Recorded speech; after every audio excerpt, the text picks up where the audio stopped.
Well, on this week's episode of Entrepreneurial Impact, Dave and I have had the pleasure to dive into 7 key areas for leaders. So thank you for tuning in this week. This is going to be a great one. And let's figure this one out, Dave. So let's dive right in. What's the first one here we got on our list to cover? Vision and strategy. I really love this list, and I love how we kind of keep coming back and looking at different dynamics of what makes a leader, right? And the different components of how you become one, right? So in order to be one, how do you visualize what that actually means to you? So can we pause there? What's your definition? What's the difference between a leader and a manager? Do what I say versus look at how I do it and follow. Tell me more. So I think a manager, when I think of a manager, I think of 70s and 80s types of style. Like if you ever asked me, I was like, I'm going to be a manager. And I said, what does that mean? That means I'm going to be in a position where I can tell people what to do. Okay. Right. When I think of a leader, I reflect back to sports. Mm-hmm. I think of coaches, right? They would get in the trenches where they would show you how to do things. They would be with you, beat on with you, and you would follow them. Or even, I would take the people like drill sergeants, people that I was in the service with, right? Mm-hmm. People you would follow because you trusted them, you believed in them, and you felt that they looked out for you. Yeah, I think like everybody has their own interpretation of them. I always go back to this, and I love your stuff because I think the more people that like listen to, are you a leader? Are you a manager? Are you a boss? Are you a supervisor? Like, there's all these kind of words that can become interchanged. Yep. And I think what always sticks with me is managers. You manage tasks, but you lead people. Has always been like my one that I still haven't heard any terms of leadership and manager that has like trumped that description for me, at least. Not it's no. I think if you actually look at it though, I think there's been a transition of what we expect out of people that we work with or report to, or however you want to put that term. Like I think that manager is almost become a negative content to who a person could be that's running an organization, a business unit, or whatever. Yeah, and I think you have to have a blend of both. So like when I hear these things that say you have to be a leader and you don't want to be a manager, well, I'm like, you have to have both. Like you have to be able to manage key outcomes and tasks and stuff like that and manage the task. So you want to be hard on the task or the goal and then lead the people towards it, right? So there's a blend in my world that has both, because if you have all leading people, yet there's no insightful looking at numbers and key metrics and stuff like that, the business actually isn't growing, or you're not minding that side of it. Would you say that kind of comes down to communication and relationship? Could. I think it's all different based on the leadership style, because there's not like, you look around any of the Fortune 500 companies, every one of those CEOs. Now, I can't really speak to whether or not they're a leader or a manager, but each one of them is going to have a different style. And I think there's actually beauty in people having different report to for leadership, just because you get a different style from every person, because you don't really care how, right? It's about the outcome of, did you hit your goals as a business, but also did you develop people? And I think the ultimate sign of leadership is, like in my interviews, I've got some key questions. One of them to define leadership is, how many people have you grown, right? How many people have transcended outside of your organization to become better versions of themselves because they spent time with you? And I think that's really in my world, or at least how I see it, is I would ask that question, and that simple question will define in that 30-second response whether or not that person is a leader, or they're not, or they're on the journey towards. I like that. I'll be real. When I first got into what I would call management, right, coming up out of college and having a position and overseeing people, I had the mindset of, I didn't have to explain myself sometimes. Do as I say, right? But that's been a journey and a change for me to lead versus manage. And so that's why when you ask me that definition, I think it does have to do with where you've come from, right? And how you've developed. And I think more and more people that I'm around now don't necessarily have that management, right? Generationally, there's a change there. I believe it to be true. So let's go down this one. So our first one, for once again, we're going to cover the 7 key areas for leaders to be successful in their businesses. And the number one here is vision and strategy. So Dave, you see vision and strategy, like what do you see that as? What are the deliverables in that? As I said, do I have a vision that I can point to or share with the people in my company that, one, that they understand it, right? It's above and beyond just profit goals, right? That's the structure of it. Two, do they have any say in it, right? Can they take ownership in it? Do they believe in it?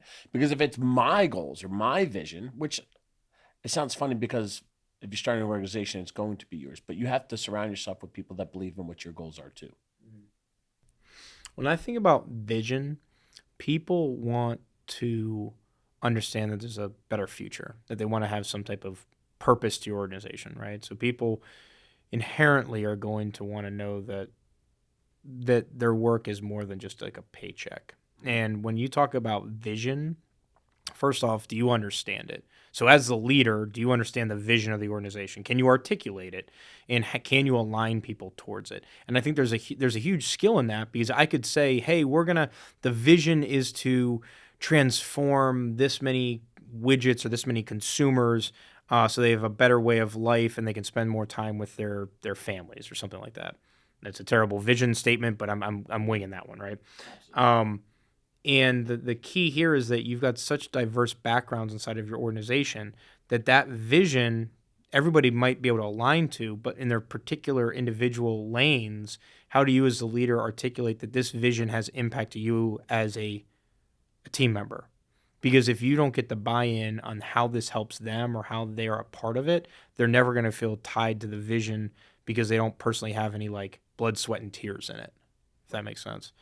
And the second part is it's great to have a vision, but then you also need to have a strategy behind it that fulfills that vision. Because if I just go around saying that our vision is to, I don't know, impact 50% of homeowners in their efficiencies of their house maintenance or something like that. It's a great vision because it's a big, hairy, audacious goal and it gets people fired up.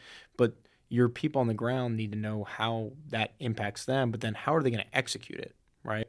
Right. Well, it has to be measurable, right? You can paint a great picture, right? That looks great, but the execution, right? How are we going to get there? What's that? All your favorite platitudes. What's the roadmap, and how are we going to get there? But that has to be documented and broken down so people can say, like, I own that component, right? That part of the strategy, I did that.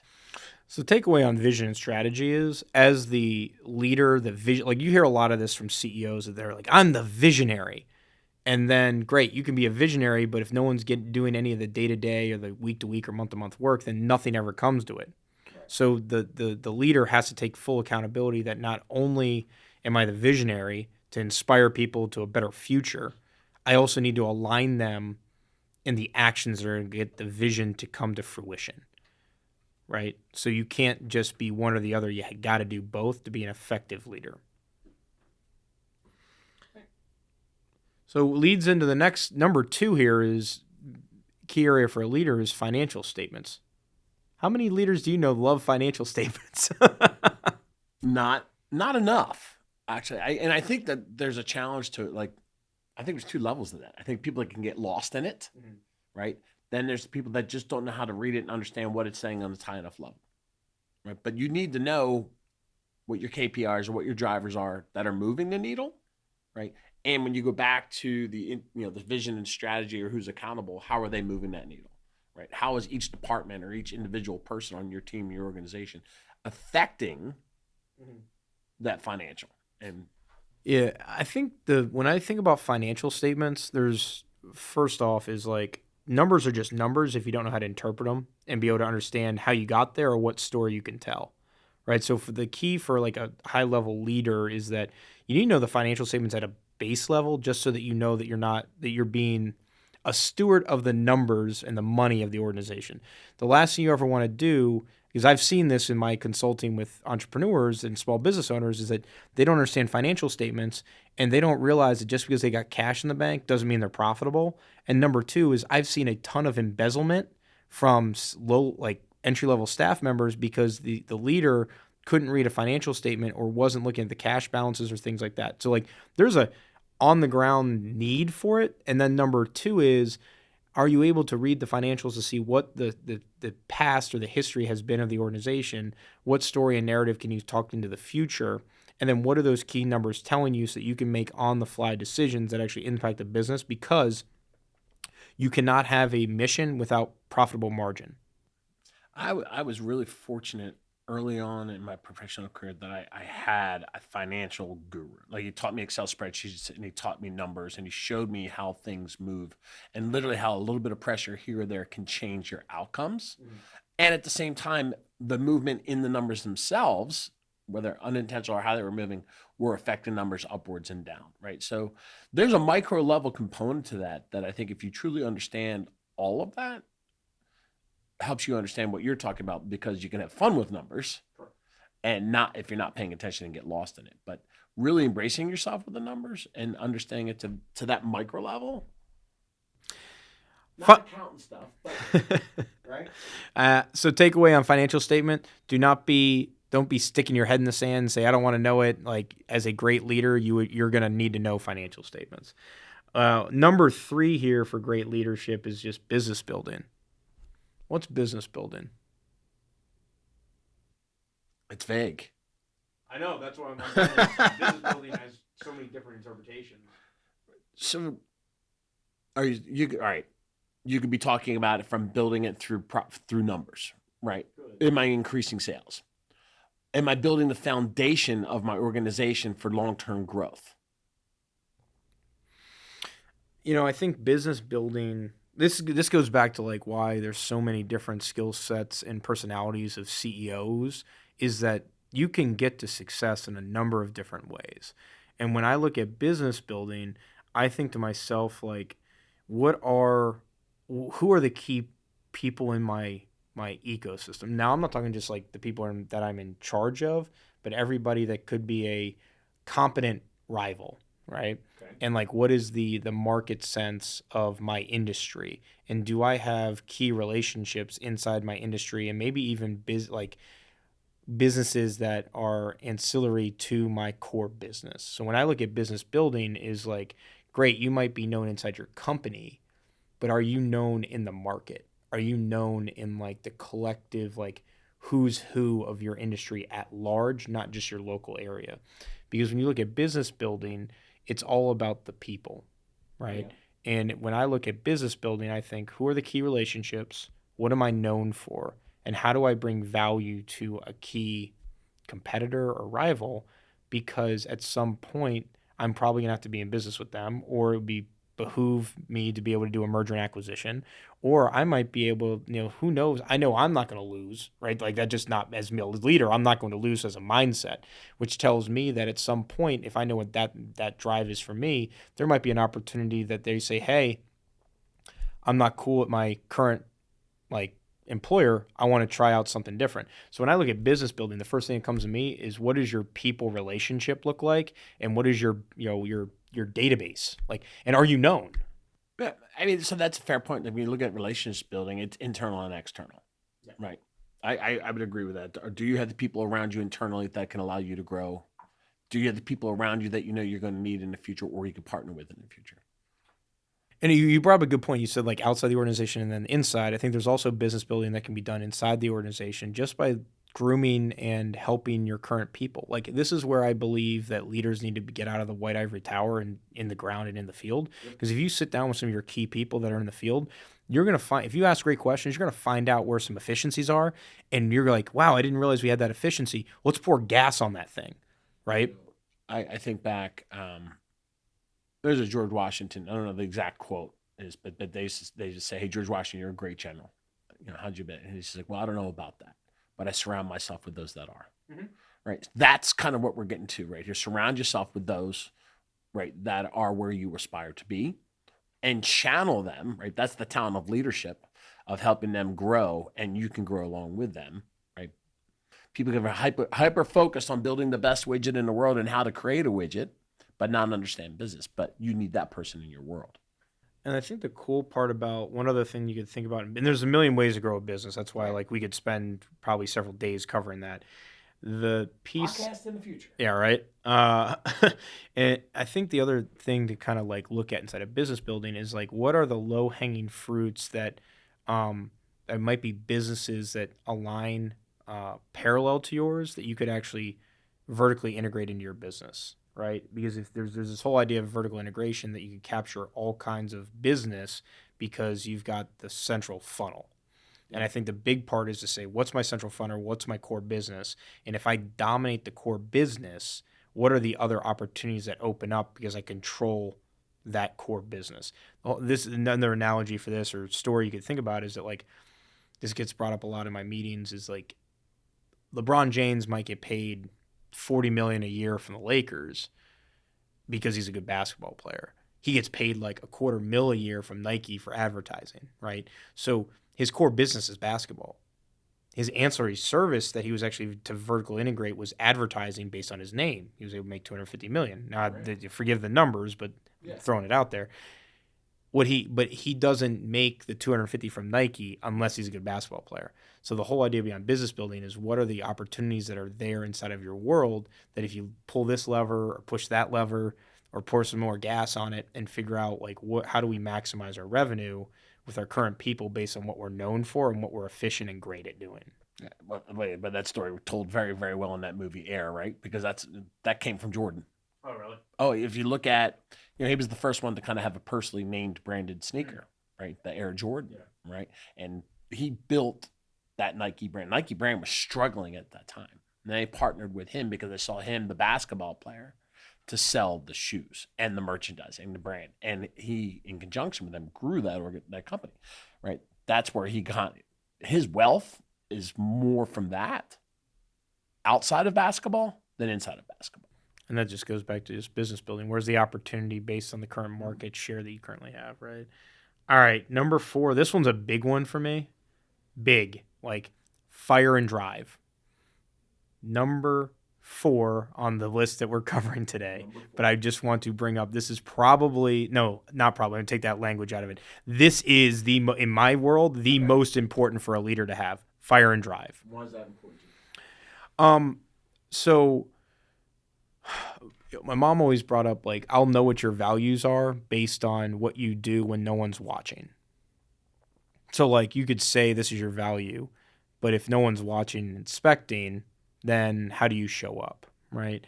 In an organization, when you earn the right or earn the opportunity, let's say, to lead people, you have an obligation to be the fire and drive. Here's why. If you have an opportunity to grow a business, it's bigger than just hitting a sales number. It actually ties into people's livelihood. So my personal story on this one is when I was leading our organization as a broker manager, I took it upon myself that I had like 15 people that I was responsible for in regards to their growth, their success in their role, their financials, all kinds of things. I personally knew that if I didn't grow our business, I was shortchanging my operations manager. I was shortchanging my agent service coordinator. I was shortchanging our front desk. Because if I didn't grow, there would be no more opportunities. There would be no bonus. There would be no ability to step up and get promoted because we didn't grow.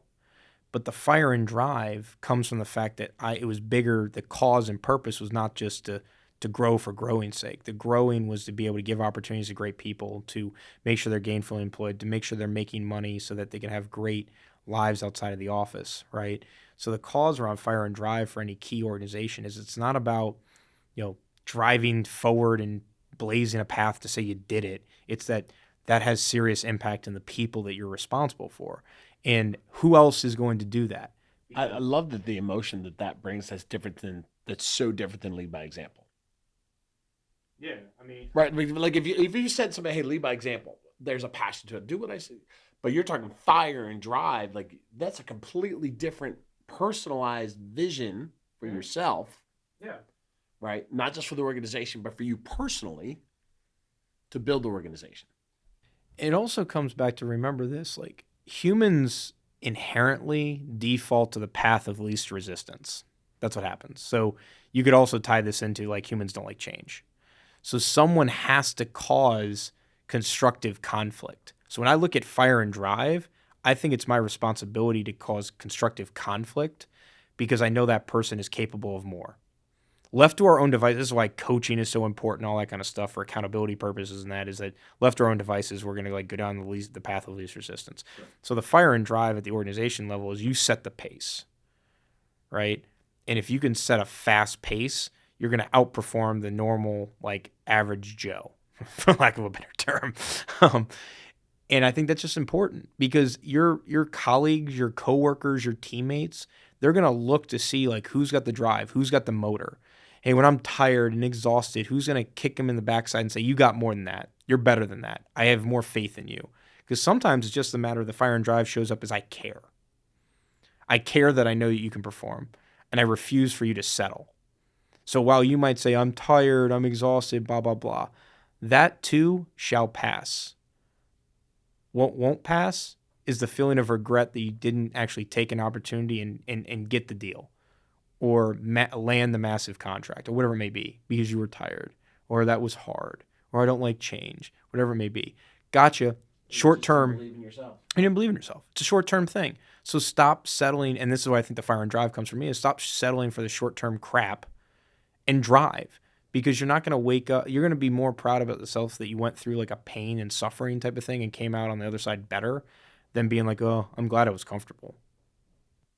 I'm sorry for the tangent. But no, I think that's important. I mean, I think when you look at each and every one of these things, I think different people get connected at a different level with certain elements of this. And that's the one, that element that drives you, that dictates everything else. Now, as we look at the next one, if we look at enterprise-wide leadership and participation, that's stepping up in a larger organization, right? Driving a team or a business unit or organization within a company, right? You're their leader.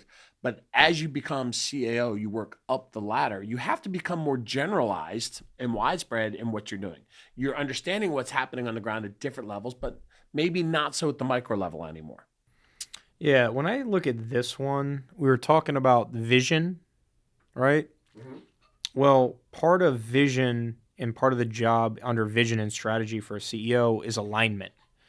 So the reason enterprise-wide leadership and participation is important is you need to know what's going on in the other business units that run parallel to your business unit. So if you're just like you're the CEO of, I don't know, sales, and then there's a CEO of tech, and there's a CEO of whatever, right?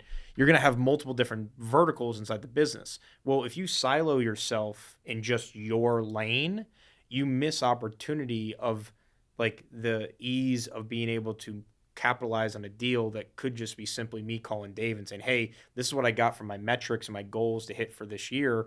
What do you got in your pipeline? So if I can kill two birds with one stone, the idea is that enterprise-wide leadership is one, going to develop relationship with other key executives or key team members across the business. So, and it's a lot easier to get through challenging situations when I already have a relationship with a person. Yeah. But if I also understand what your goals are, and then I can think about what my goals are, and then I can say, okay, so instead of making this like you're getting your goals, I'm getting my goals, how can I actually think through a plan that gets Dave his goals, me my goals, and say another exec, like that's the power of enterprise-wide leadership. Because then if I know what you're struggling with, I could say, oh, by the way, I've got this connection or this person or whatever. It might even be a hiring need. And you say, I need this. And I go, oh, I just got this other person I was talking to needs that. So the idea behind the communication of showing up and participating across the business platform creates efficiencies and can actually be the momentum you need to hit your goal when times get tough. Yeah. It ties back to the beginning. If you have a uniform vision, right? This participation or collaboration amongst leaders, right? That's important because too many times you can look at that and they're in competition with each other. Now, I think there's a healthy brand of competition and drive, right? But there's something completely different if you're paranoid about somebody else's success, right? That will unravel everything that's come in set from the beginning. But if you know that you win and I win, and if I win and you win together, regardless of how we got there, that mindset, right? That collaboration set levels everything. It also anchors your culture, right? I think that's also an important one about why participation is that if you say we're a team, you say all this kind of stuff, but you don't act as a team. I go back to the idea of if it walks like a duck, sounds like a duck, looks like a duck, it's a duck. And you know, that's why these things are kind of laid up, but that structures right into team construction and development, right? You can't have one without the other, right? You're not going to have enterprise-wide leadership and collaboration if you don't have the right people. Yeah, when I see team construction and team development, let's be going back to the start of this podcast. My definition of management is you manage tasks and you lead people. So as a leader, if you don't make team construction and talent development a key component of your like role, you're not a leader. Lead people, you have to lead people. So if you're not dealing with a team construction and talent development with your people, I guess you could also say this analogy, right? Is that if you call yourself a leader and no one's following you and you're not impacting people, you're not on a leadership journey, you're on a walk by yourself, right? Yeah. And so that's why I always think like, okay, we describe leadership and all that kind of stuff, but it's the people that will show up and rally to your cause because they believe in you, because you impacted their life, you made their life better, or you poured into them in some form or fashion that made them better and they value you. The only way you can do that is through team construction and talent development, right?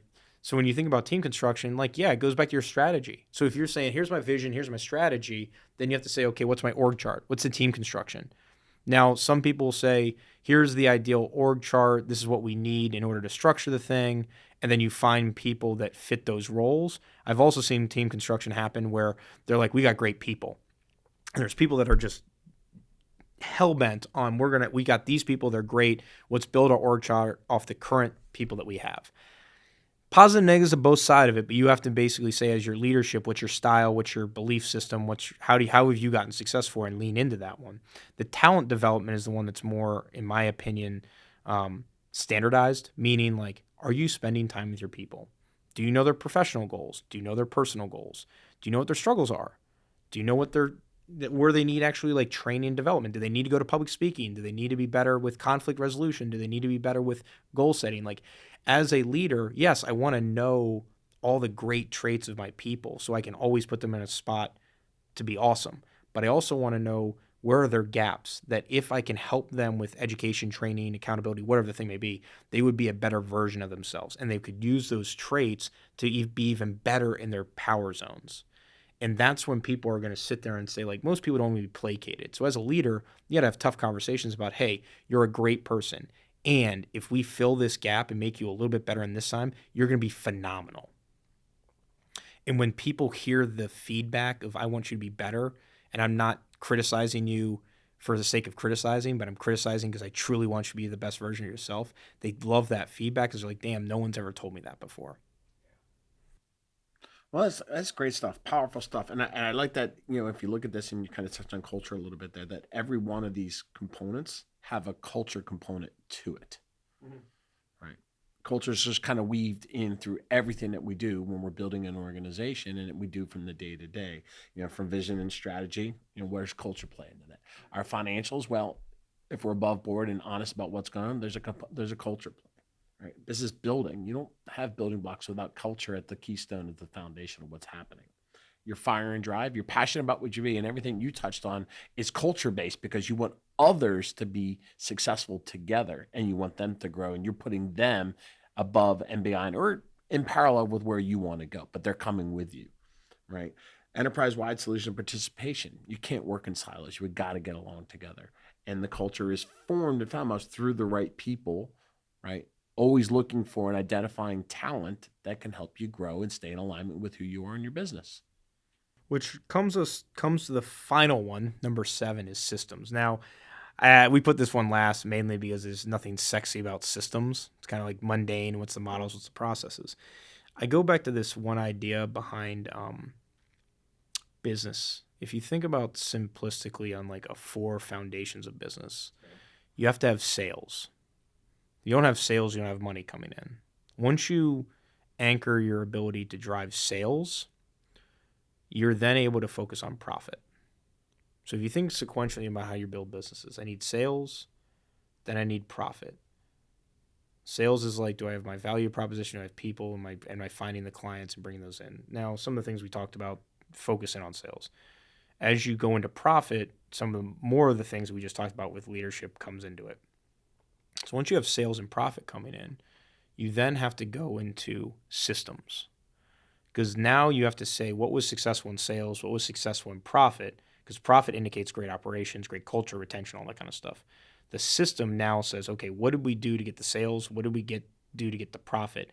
Let's write those down. Let's replicate them, because now we actually have a system that's most efficient. So as we bring on more team members, they don't have to recreate the wheel. They don't have to go through the learning gap of trying to figure it out. They can say, these are the best practices. And hey, once you master the best practices, you earn the right to innovate, right? You can innovate on the business. Those systems are basically allowing great skilled people not to have to spend time figuring it out. They can take a baseline that's already working and then improve upon it. And here's what happens when you actually hit sales, profit, and then finally systems, is you run into impact. Every business talks about impact. Well, you can't have impact without sales. You can't have impact without profit, and you can't have impact without systems. So as you think through your business, if your high goal is to get to impact, you have to get sales, you have to get profit. And the third thing that happens before you get to impact is systems. So those of us are like, I don't like systems, I don't like processes, it's boring, blah, blah, blah, blah, blah, blah. Your favorite saying, live in the boring. Yeah, live in the boring. Like, I want a boring business that knows I know exactly what I need to do to hit my goals, to have consistent profit coming in because I've got systems and I got great people and their life isn't chaotic, because no one wants a chaotic work field. They want to know how to win. They want to know what's the best way to do it. I want to be efficient. I want to have great people around me. And by doing that, the fourth level of business comes in, which is impact, which every leader wants to have, is impact. So once you accomplish those three things, you get the impact. And that impact is what actually matters with people. You know, and I think when you look at that, and the nice thing about the systems are never finished, right? They're set. They're not set in stone, right? They have to be looked at. They have to be refined and have to be changed, right? Because the world is constantly changing. It's changing quickly. Mm-hmm. Right. So what components are going on? What new developments are happening that impact your business? And if you aren't open to what's going on around you, everything else unravels. There's an interesting thought about systems, is that make sure I say this right. Systems are a manifestation of all the activities we've done that have driven our prior success.